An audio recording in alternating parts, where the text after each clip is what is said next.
দেয়াল লিখন আমাদের নেত্রী মমতা বন্দ্যোপাধ্যায়, তিনি আজকে জনগর্জন সভা যে 10ই মার্চ সেই ব্রিগেডের প্রোগ্রামে আজকে আমাদের গোটা পশ্চিমবাংলার যে 42টি আসন, 42টি আসনের মধ্যে আমাদের তমলুক লোকসভা কেন্দ্রের প্রার্থী আমাদের রাজ্য তৃণমূল কংগ্রেসের মুখপাত্র দেবাংশু ভট্টাচার্যের নাম তিনি ঘোষণা করেছেন।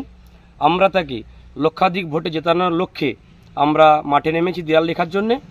আগামী দিন আরও আমাদের প্রতিটি বুথে, যে সমস্ত বুথে দেয়াল লিখনের কাজ শুরু হয়ে যাবে কাল থেকেই, আমরা ফুল কদমে মাঠে নেমে দেবাংশু ভট্টাচার্যকে লক্ষাধিক ভোটে জেতানোর জন্য আমরা সর্বস্তরের মানুষের কাছে আহ্বান জানাচ্ছি, যাতে যুবক একদম তরুণ তুর্কি প্রার্থী আমাদের রাজ্য তৃণমূল কংগ্রেস তিনি ঠিক করেছেন আমাদের সর্বভারতীয় নেত্রী মমতা বন্দ্যোপাধ্যায়।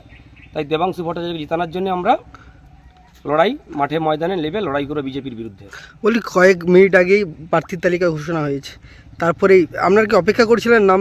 না, আমরা দেয়াল লিখন সকাল থেকেই আমাদের আজকে চলছে।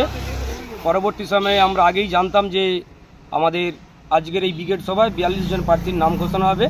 তার সাথে নাম ঘোষণা হতেই আমরা সংবাদ মাধ্যমের মাধ্যম দিয়ে আমরা দেখতে পেয়ে আমরা দেয়াল লিখনের কাজ শুরু করেছি। কতটা আশাবাদী জিতার বিষয়ে? জিতার বিষয়ে আমরা 100% আশাবাদী। লোকসভা তৃণমূলের ছিল, বিজেপি তো এখনো নাম ঘোষণা করছে না। বিজেপি নাম ঘোষণা করছেন বা বিজেপি যার নাম ঘোষণা করবে বা আমরা যারা জানতে পেরেছি তিনি বিচারপতি না কি পতি আমরা সেটা বলতে পারবো না।